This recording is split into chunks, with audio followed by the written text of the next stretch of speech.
Muy buenos días a los radioescuchas que nos sintonizan en la frecuencia de Telemetro Radio, a quienes nos ven por streaming a través de Metcongo, así como en RPC Televisión, en señal de televisión digital terrestre, y a los miles de cibernautas que desde cualquier parte del planeta, ya sea en vivo o en diferido, nos siguen a través de las plataformas de Telemetro Cuarto Poder en YouTube. Bienvenidos a la emisión de hoy, viernes 24 de enero del año 2025.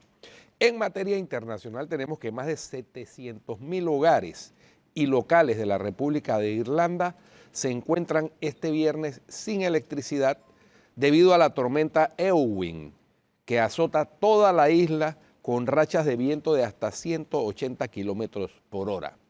El temporal ha provocado asimismo cortes de electricidad en casi 100.000 propiedades de la provincia británica de Irlanda del Norte, donde también se han registrado rachas de viento récord de hasta 148 kilómetros por hora. Por primera vez en su historia, sus respectivas oficinas meteorológicas, Met Éireann y Met Office, activaron ayer jueves la alerta roja para toda la isla ante la amenaza para la vida que presenta Eowyn. Oficina de Meteorología Británica ha informado que ha declarado la alerta roja para Irlanda del Norte y Escocia por el riesgo de que los fuertes vientos dañen las estructuras de edificios, provoquen cortes de electricidad y la caída de árboles con peligro para las personas. Tanto en el sur como en el norte de Irlanda, los colegios y universidades permanecen cerrados, al tiempo que se han cancelado todos los servicios de transporte público. El operador ferroviario ScotRail decidió suspender todos los servicios de trenes en Escocia por considerar que no sería seguro operar servicios de pasajeros debido a las condiciones meteorológicas. Decenas de vuelos desde los aeropuertos de Glasgow y Edimburgo en Escocia fueron cancelados, mientras que el de Belfast International advirtió de una interrupción significativa en los servicios aéreos. El aeropuerto de Dublín confirmó la suspensión de más de 230 vuelos, un número que podría aumentar durante el día de hoy. Los transbordadores en la costa oeste de Escocia también fueron cancelados. Además de la alerta roja, la Met emitió la alerta amarilla, una más baja que la roja, y que advierte de fuertes vientos para otras áreas del país, especialmente el norte de Inglaterra, y algunas autopistas y carreteras en Cumbria, North Yorkshire y Derbyshire fueron cerradas por los fuertes vientos. Las autoridades del condado de Somerset, en el oeste de Inglaterra, informaron que varias carreteras quedaron bloqueadas debido a la caída de árboles y aconsejaron a los automovilistas que tengan cuidado si es que deciden viajar. Bueno, y hay quienes niegan que haya problemas con el clima. Por otra parte, la Corte Interamericana de Derechos Humanos condenó a Nicaragua por permitir la reelección presidencial de Daniel Ortega en 2011, pese a que estaba prohibida en la Constitución. Ortega ganó las elecciones con el 62% de los votos ante el opositor Fabio Gadea Mantilla, quien consiguió el 31% y figura como víctima principal en la sentencia entregada por el Tribunal Continental con sede en San José.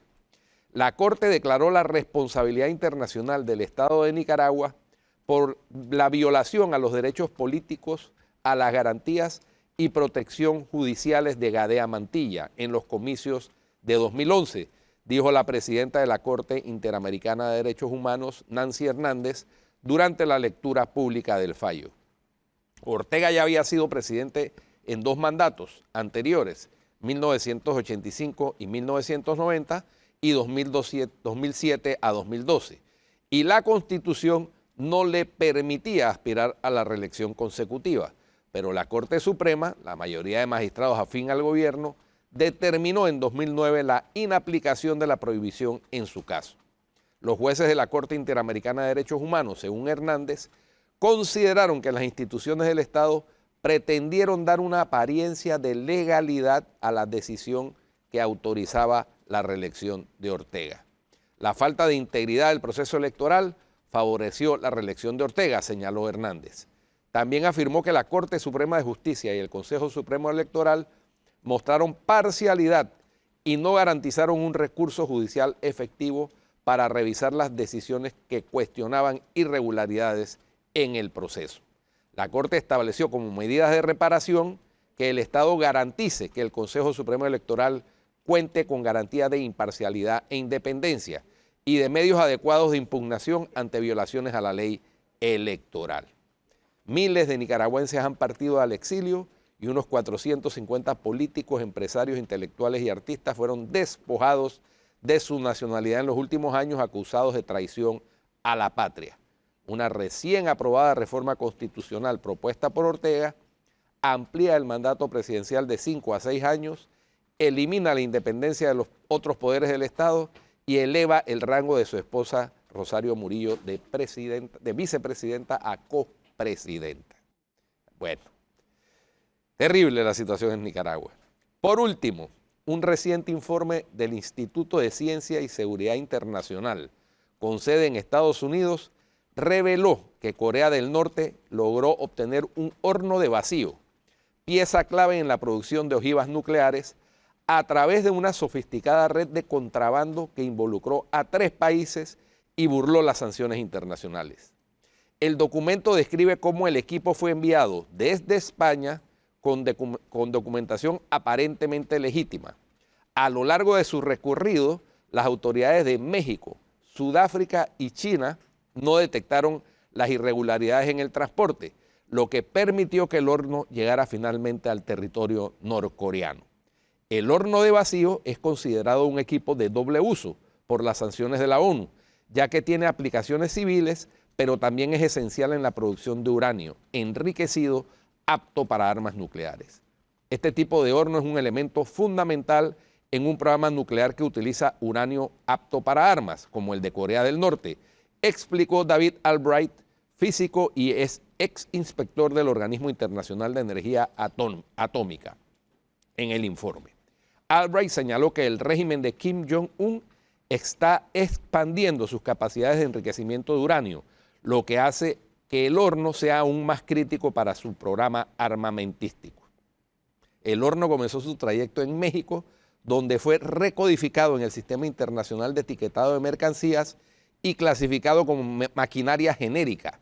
Luego fue enviado a Sudáfrica, donde se le etiquetó como chatarra, y finalmente llegó a China, desde donde fue trasladado a Corea del Norte. El informe destaca que estas manipulaciones en la documentación permitieron que el equipo cruzara fronteras sin levantar sospechas. El medio The Times indicó que pese a las sanciones impuestas por el Consejo de Seguridad de la ONU, China mostró laxitud en su aplicación, especialmente en un contexto de deterioro de sus relaciones con Occidente. El informe termina advirtiendo que cualquier exportación hacia China con posibles fines militares debería ser considerada sospechosa. Así anda el mundo, mi querida Flor Marí Mirachi Ángel, y Trump preocupado por el canal de Panamá. Imagínate, pero bueno, va avanzando la estrategia de Panamá. Ahí Bloomberg Government anunció que Panamá contrató cabilderos de Estados Unidos ante las amenazas de Trump. Claro. Eso es una de las cosas que había que hacer, qué bueno que lo han hecho. Creo que Trump venía pensando esta mañana, cuando tú estabas entrevistando, esta mañana hubo al presidente de la Cámara de Comercio, y él decía, Panamá no tiene ejército, pero esto sí nos uniría. Y yo creo, en realidad, que Donald Trump nos está uniendo.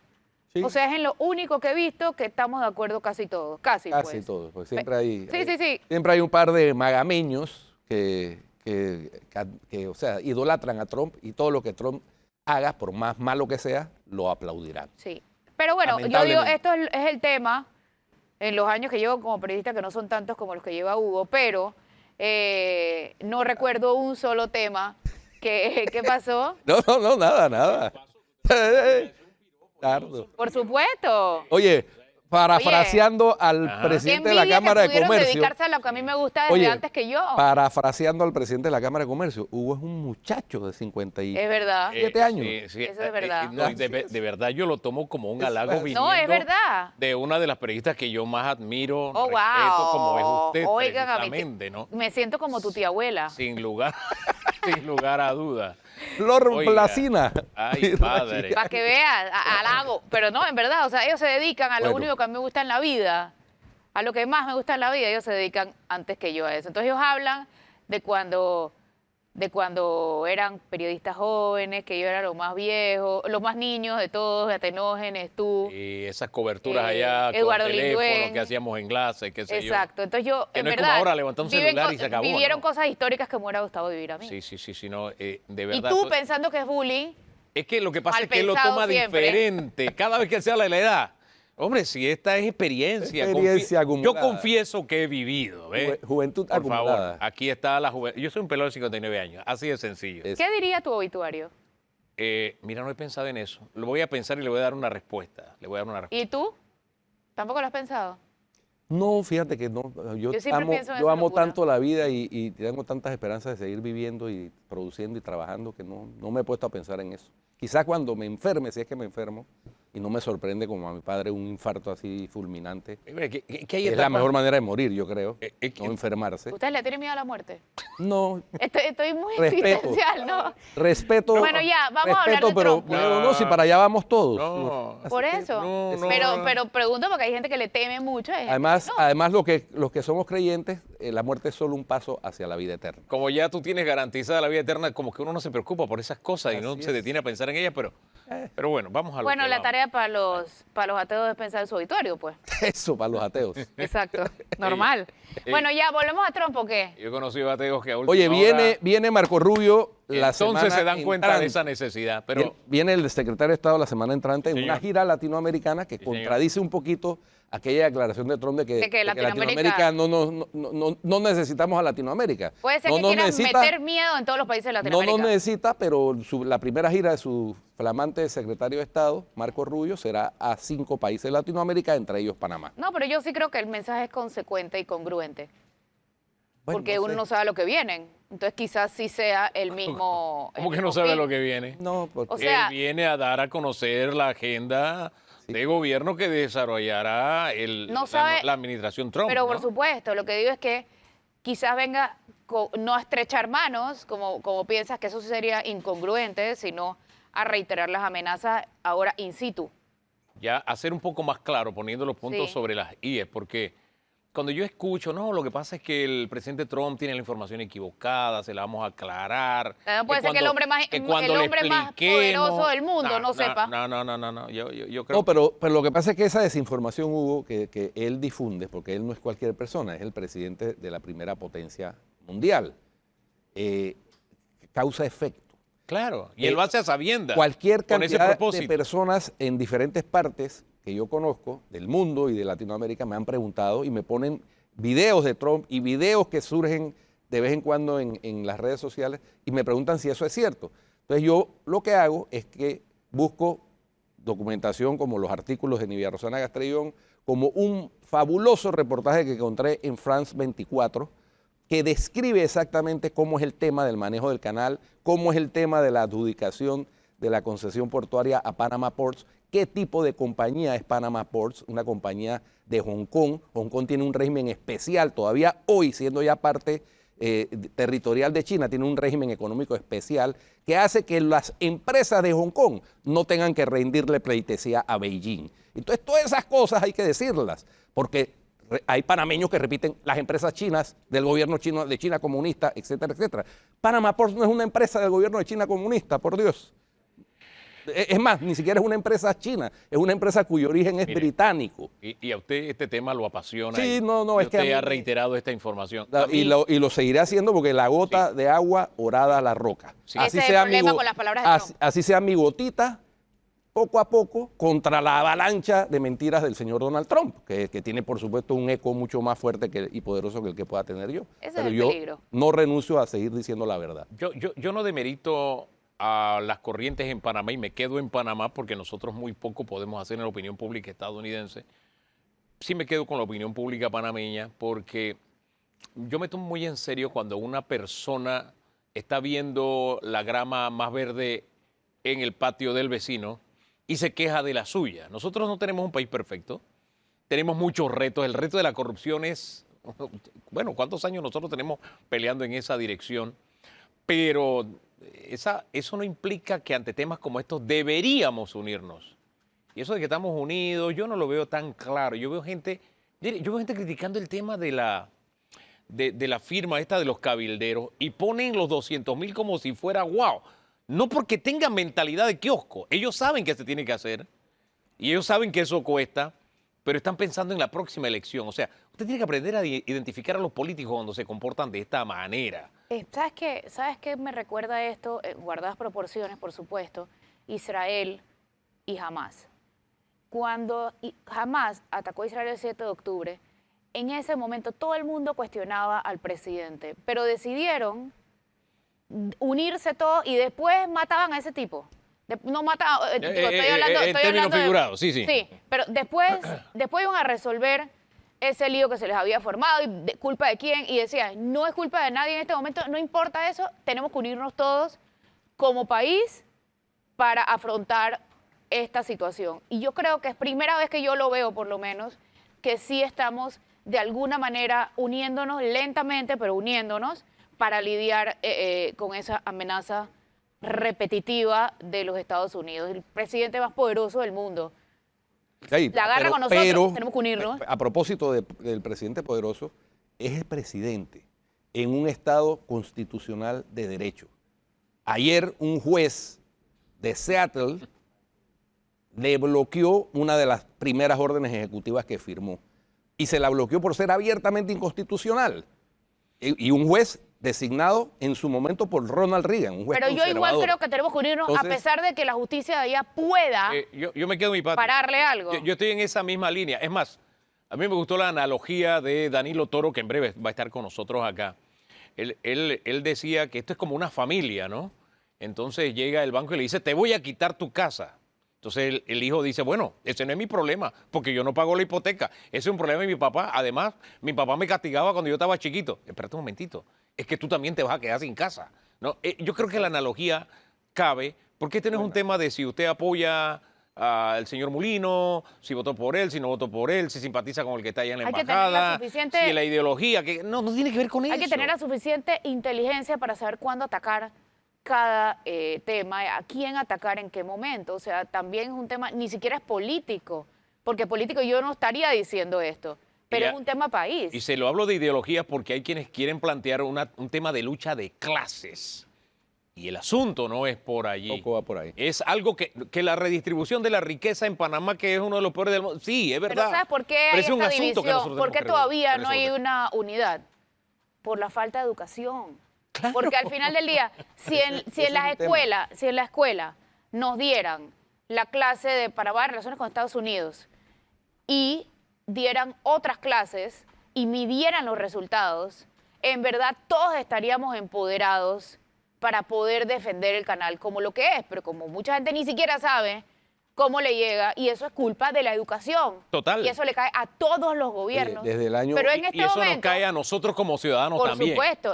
Porque ante la carencia del sistema, eso es algo que nosotros como padres tenemos que llenar. Desde el año 2001, Flor, ahora que mencionaste el tema de la educación, en la Defensoría del Pueblo en aquel entonces implementamos un programa que se llamaba Educación para la Vida en Democracia y le sugerimos al Ministerio de Educación que hiciera lo propio en los colegios del país. 24 años después, vemos las consecuencias de no haber hecho algo parecido. ¿Y cuál fue la excusa en ese momento?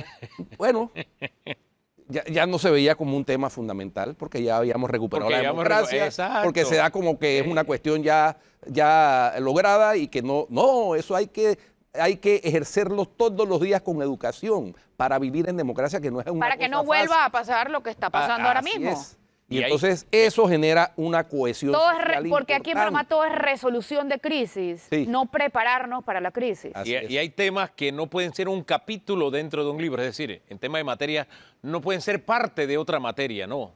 Tienen su propio volumen. Historia de las relaciones Panamá-Estados Unidos es una cosa, no puede ser parte de otra materia, no es parte de la historia. Digo, es el centro comercial más grande que ha tenido Panamá en la historia. Claro que sí. ¿Por qué sería Estados Unidos y no sería México? Por eso, pues. Bueno, así de sencillo. Pausa, vamos a regresar en segundos. Tenemos invitados esta mañana, pendientes.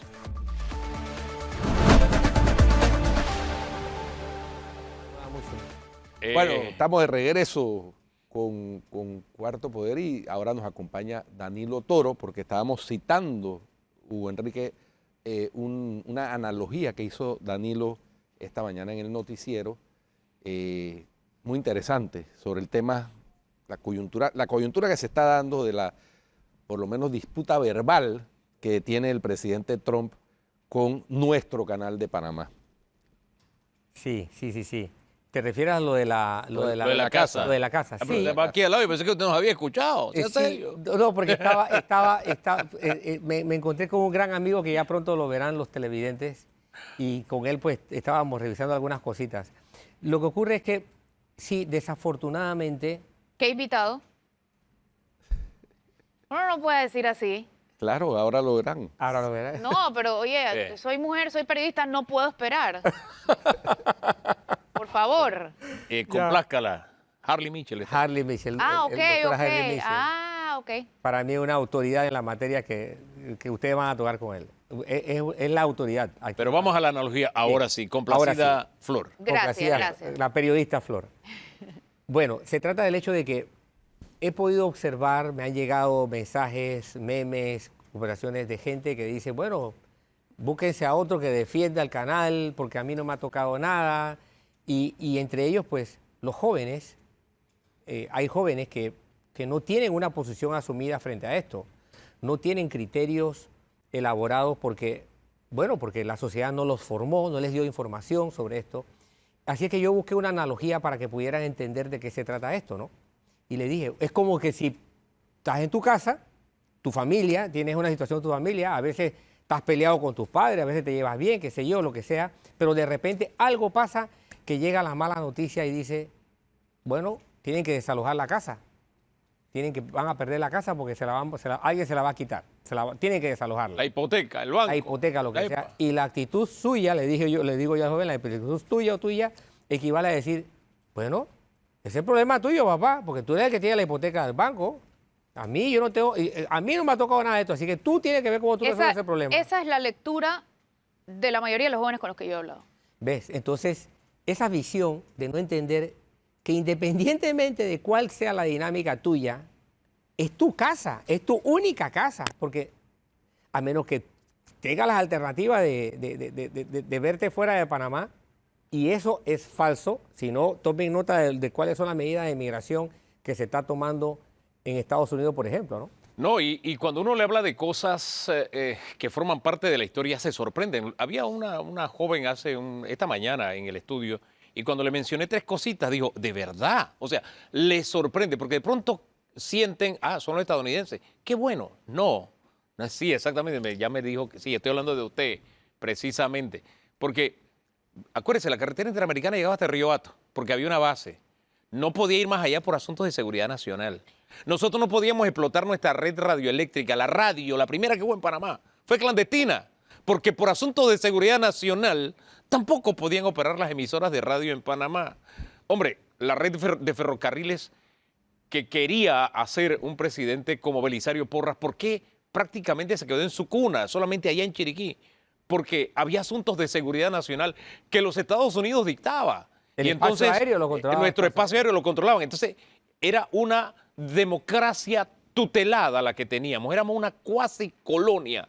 Eso éramos nosotros. Y eso los jóvenes lo deben tener bien claro cuando hablamos de, hey, yo me quiero tomar el yo canal de Panamá. esperaría- Y a propósito de eso, Hugo, que mencionas, perdón, Flor, es que para mí resulta a estas alturas del siglo XXI absolutamente chocante que además pretendan decidir con quién sí y con quién no tengamos relaciones comerciales Sí. o diplomáticas. Otro país no debe Eso poder meterse en eso. Eso no, pues ahí hay un senador que Sí. ha propuesto Ted. un proyecto para que Panamá rompa relaciones con China.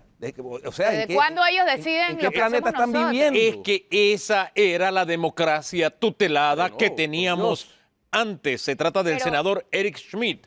Correcto. Ted Ellos sí Cruz tienen ya relaciones, llamó nosotros no. a reunión en el Senado para hablar de esto. Sí, bueno, eso sí es su derecho. Pueden hablar de lo que quieran Claro, allá pero no de lo que internamente. nosotros tenemos que- o no pero ellos tenemos no que pueden hacer. decidir lo que nosotros tengamos que hacer. Claro. Nosotros somos un país independiente. Oye, una y nación soberana. otra cosa, yo esperaba del Ministerio de Educación, sé que no se puede esperar nada, pero yo esperaba del Ministerio de Educación, del Ministerio de Cultura, que ahora es ministerio, con el presupuesto de un ministerio, y de la ATP, que hicieran algo para llevar a los pelados en un tour a ver el Cerro Ancón, en un tour a ver a Amador, para que conozcan lo que no teníamos y ahora tenemos, para ver si la gente va a pensar que eso no es por ellos y para ellos y de ellos. Que te van a quitar la casa, como decía, te quedas sin casa.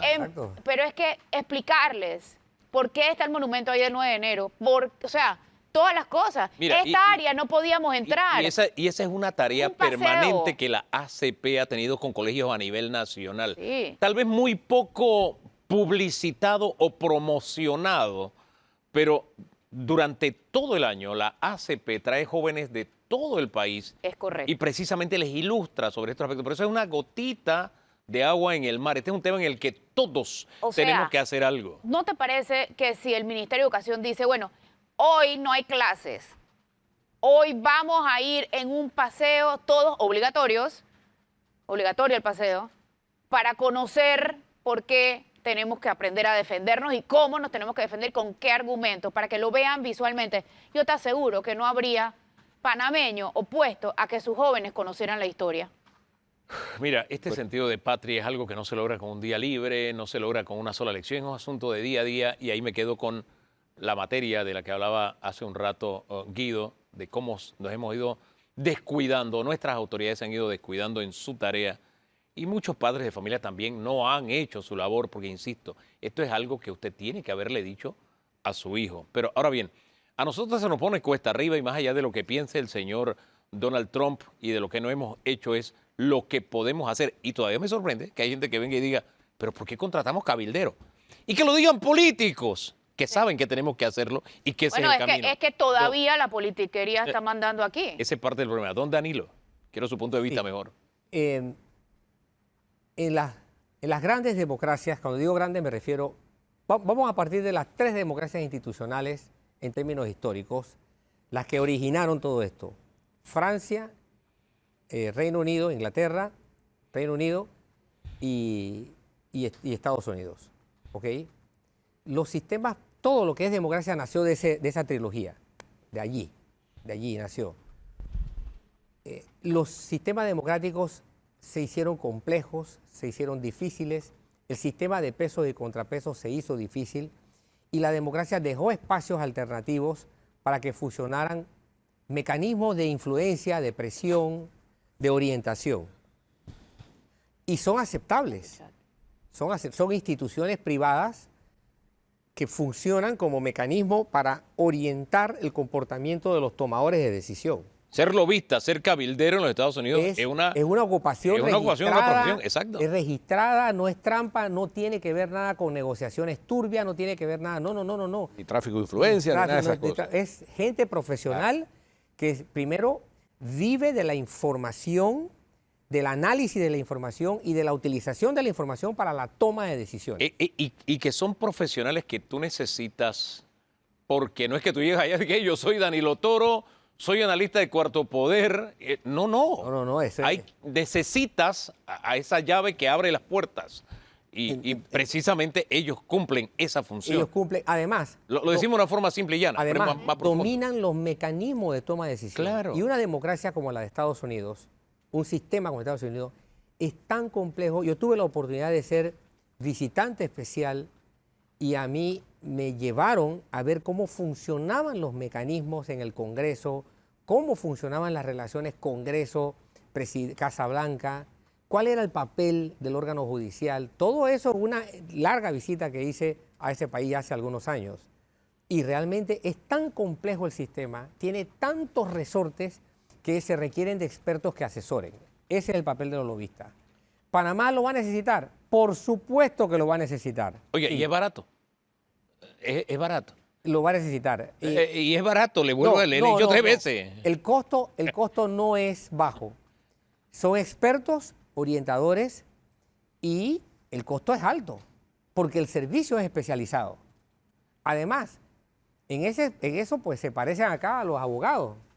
Ningún abogado te garantiza que vas a quedar libre, pero te cobra por si lo fueras a llegar a hacer gracias a su intervención. Pero ahí por su fruto lo conoceréis. O sea, exacto. Hay firma de lobistas y hay firma de lobistas. Ahora, ¿no? ¿qué yo me esperaría como panameño?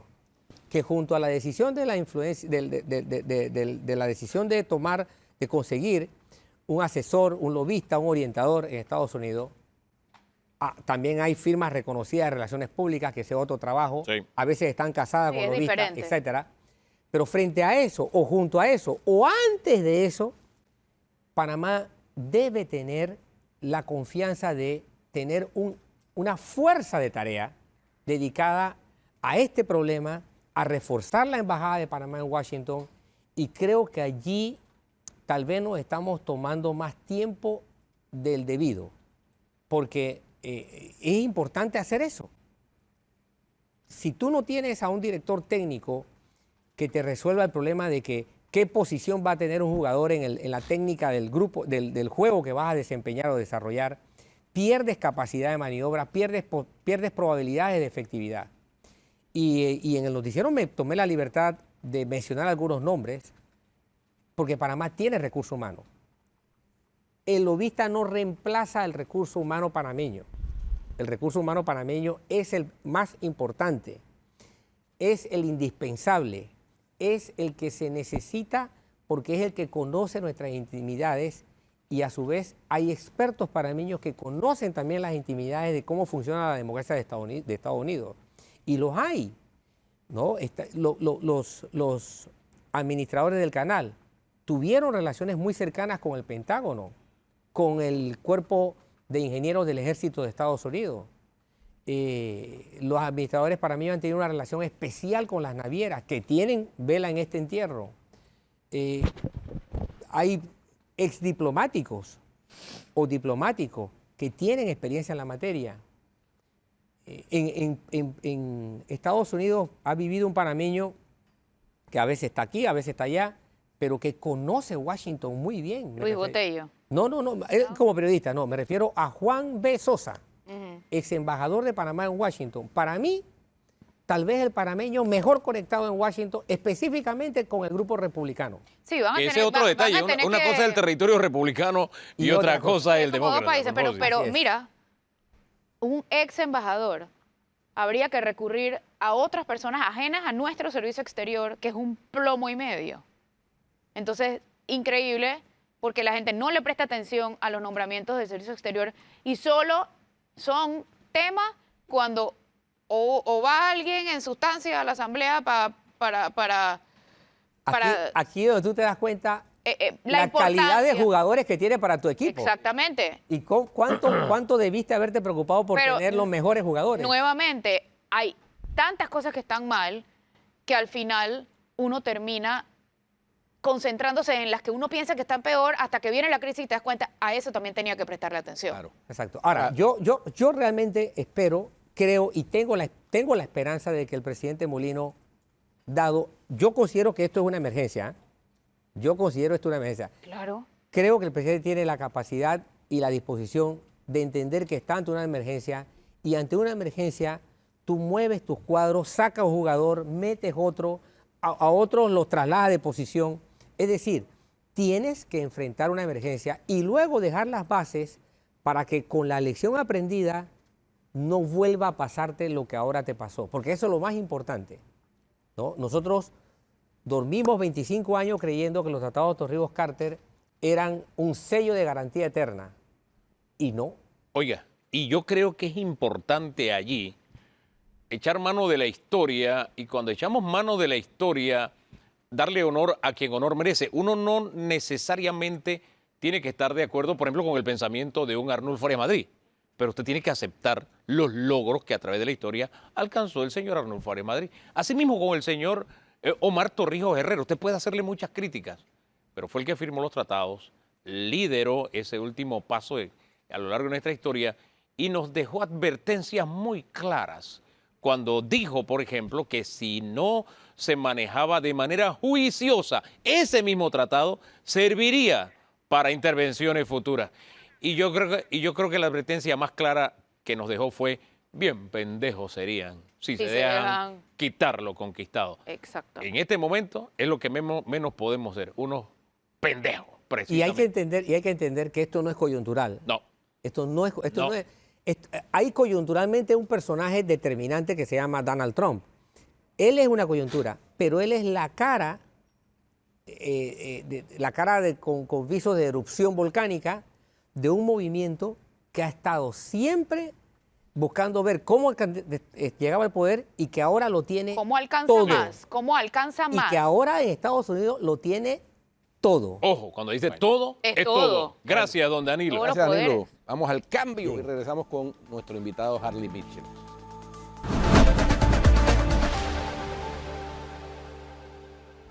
Bien, estamos de regreso en Cuarto Poder. Oiga, don Danilo no solo dejó ideas y analogías, dejó algo más. ¿Dejó algo Digo más? algo más. Dejó el saco. Dejó el saco. Aquí lo Porque tiene.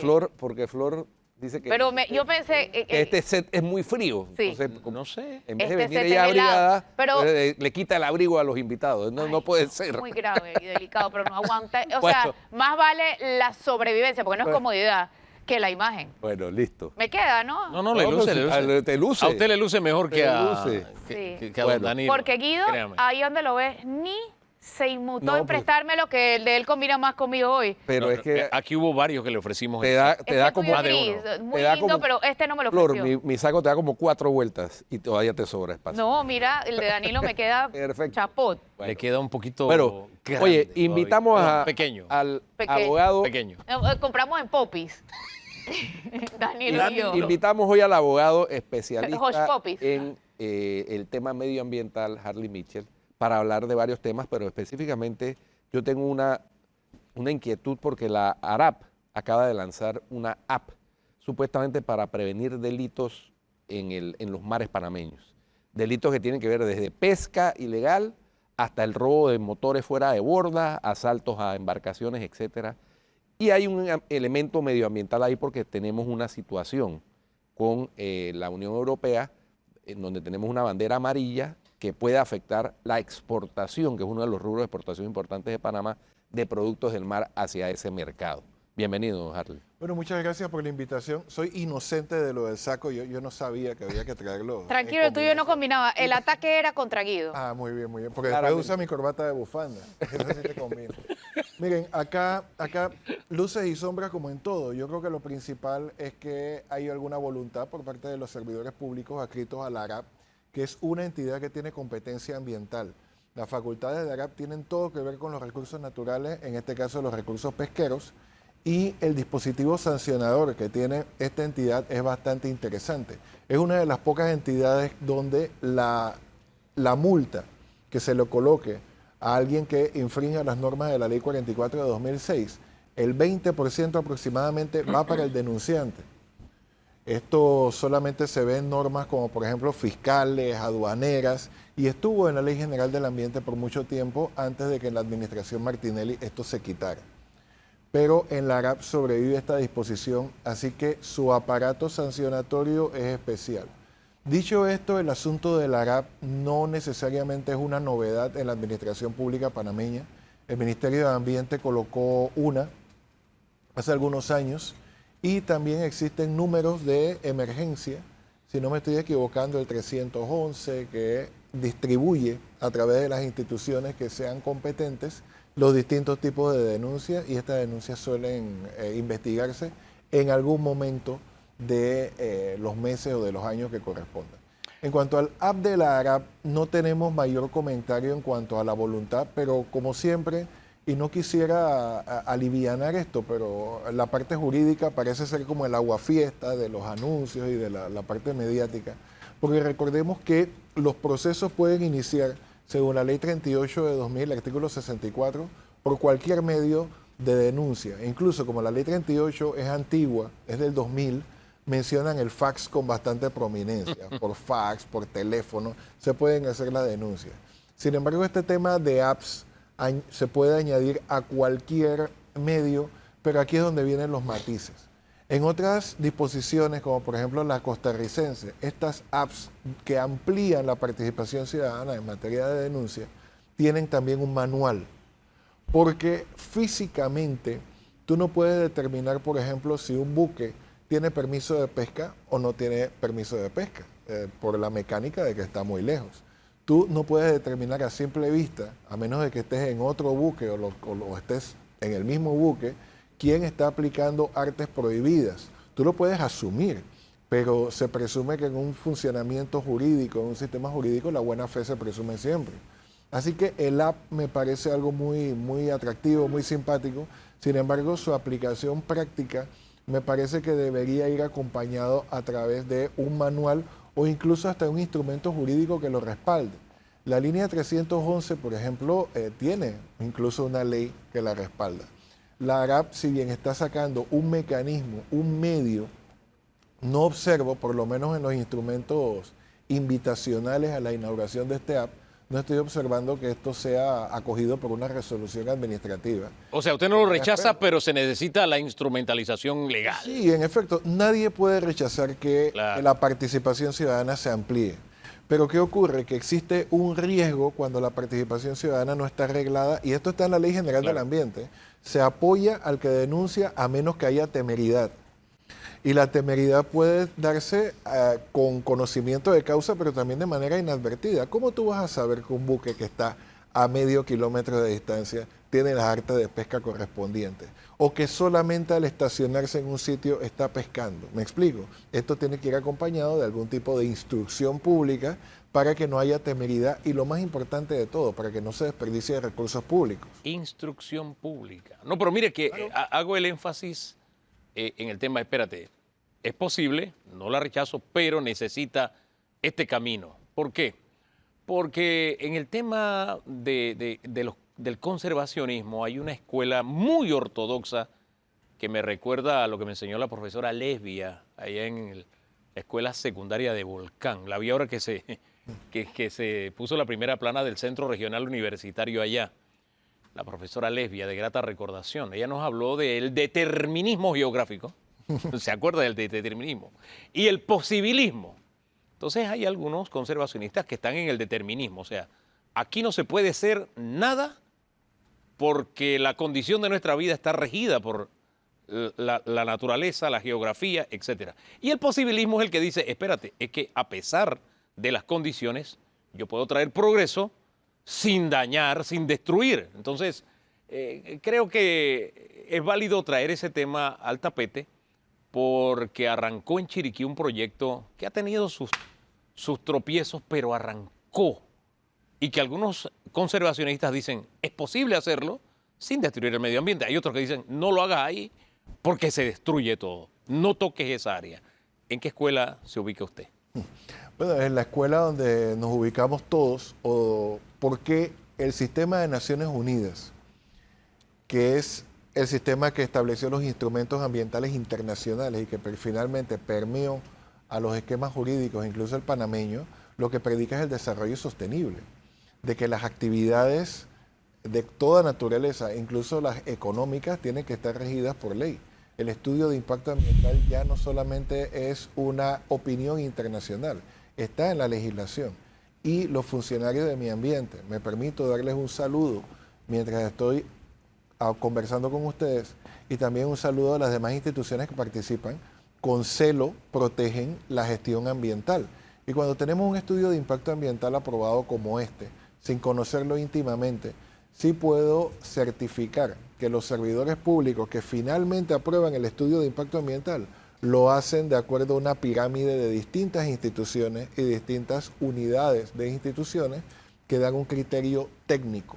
Ante esos criterios técnicos establecidos por instrumentos como los informes que constituyen prueba pericial y dan fe pública según la Ley General del Ambiente, tú no puedes decir, y es mi juicio, de que tal estudio de impacto ambiental es malo porque lo aprobó el ministro anterior. O como Milciades Concepción fue el ministro de Ambiente, mira, esto tiene que revisarse porque fue él. No, el ministro o los ministros de Ambiente, porque la normativa es la misma, prácticamente están amarrados por esa pirámide de instrumentos técnicos que lo orientan a aprobar o a rechazar también un estudio de impacto ambiental que no se proyecte bien. Lo positivo es que los estudios de impacto ambiental obligan, en el caso de Puerto Barú, a no dañar los manglares. La resolución está online, así que cualquiera lo puede ver. El artículo 4, donde normalmente en todos los artículos 4 de las resoluciones están las obligaciones del promotor. Y las obligaciones del promotor en este proyecto dan la vuelta al alfabeto. Y entre ellas está el que no puede talar y no puede dañar bajo ningún concepto el manglar. si violentare esa disposición, no solamente se las tendría que ver con el Ministerio de Ambiente y su ministro, sino que también se las tendría que ver con la Fiscalía Ambiental y la jurisdicción penal que establece que el que viola los estudios de impacto ambiental va preso. Ahí es donde necesitamos instituciones robustas y la veeduría entonces ciudadana para la denuncia en el momento adecuado. Me parece. Es que tú lo que dices tiene asidero incluso en las declaraciones internacionales. El principio 10 de la Declaración de Río establece que el mejor modo de tratar las cuestiones ambientales es con la participación de todos, en el nivel que corresponda. Esto es dentro de los procedimientos. La evaluación de impacto ambiental tiene un procedimiento que se establece desde el punto de vista administrativo. Esto lo dice la ley. Lo que ha ocurrido durante los últimos años es que se ha dado la carga a la Corte Suprema de Justicia, y esto tiene algún eco en las palabras que el presidente de la República vertió hace 2 o 3 meses, donde se le toca a tribunales de justicia que no están especializados en materias ambientales o de otra naturaleza, en decidir sobre temas donde no tienen un pleno conocimiento de la materia, porque no se supone que la Corte revisa impactos ambientales. La Corte Suprema de Justicia tiene que revisar por los temas jurídicos, estrictamente jurídicos, que pudieran violentar, debido proceso legal, el principio de estricta legalidad y otros aspectos que están en la Ley 38 de 2000. Así que yo creo que lo que dice es importante. Los extremismos de cualquier naturaleza no son aconsejables, y mucho menos si tenemos un sistema jurídico en el cual basarnos para la toma de decisiones. Oye, ¿Qué pasó? importante lo que acaba de decir Harley Mitchell, porque eso es lo que debemos aspirar a hacer también como nación, ¿no? Un país con instituciones robustas, pero donde los ciudadanos respeten las decisiones que se han tomado de acuerdo con esa robustez de las instituciones y en el marco de lo establecido en la Constitución y en la ley. No, de acuerdo, es porque hasta lo dice la misma Constitución.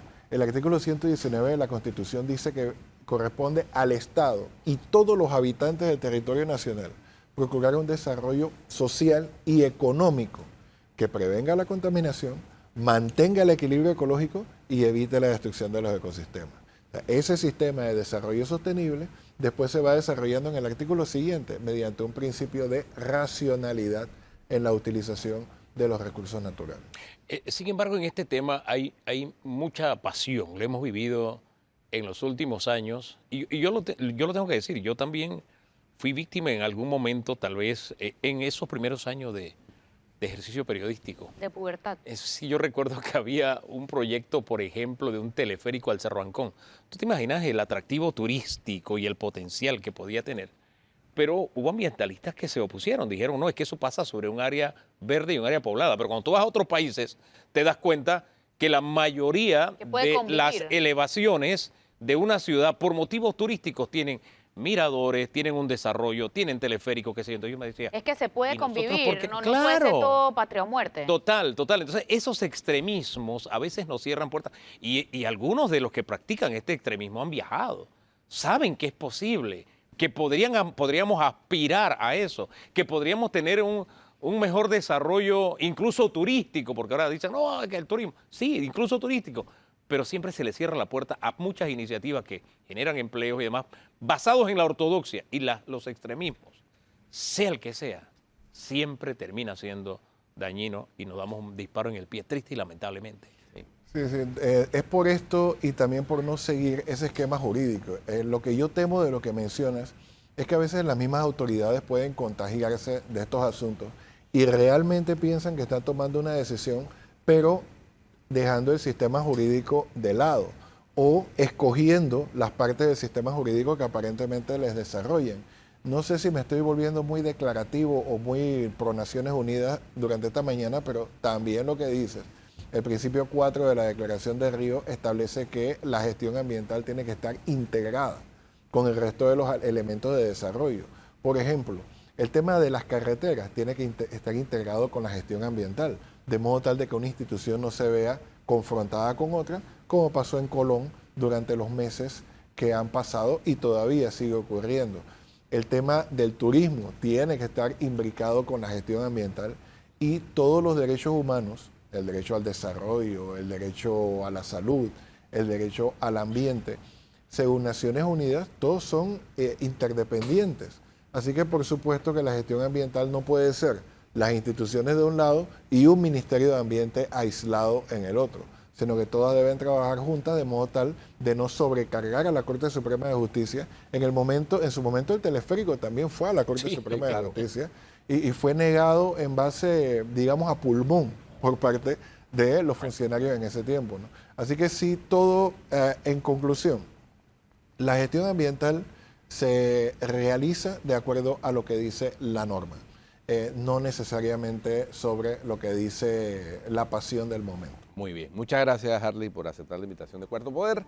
Se nos acabó el tiempo, lamentablemente. Hoy es el Día Mundial de las Comunicaciones, el Día de San Francisco de Sales. Les recomiendo la lectura del mensaje del Papa, que casualmente habla del tema de en estos tiempos marcados por la desinformación y la polarización. Y llama a los periodistas a comprometerse cada día más con el prójimo. Felicidades a todos. Bueno, se nos acabó el tiempo. Si usted sigue en Telemetro Radio, siga con los muchachos del brunch y en RPC Televisión la programación regular. Hasta el lunes. Bendiciones.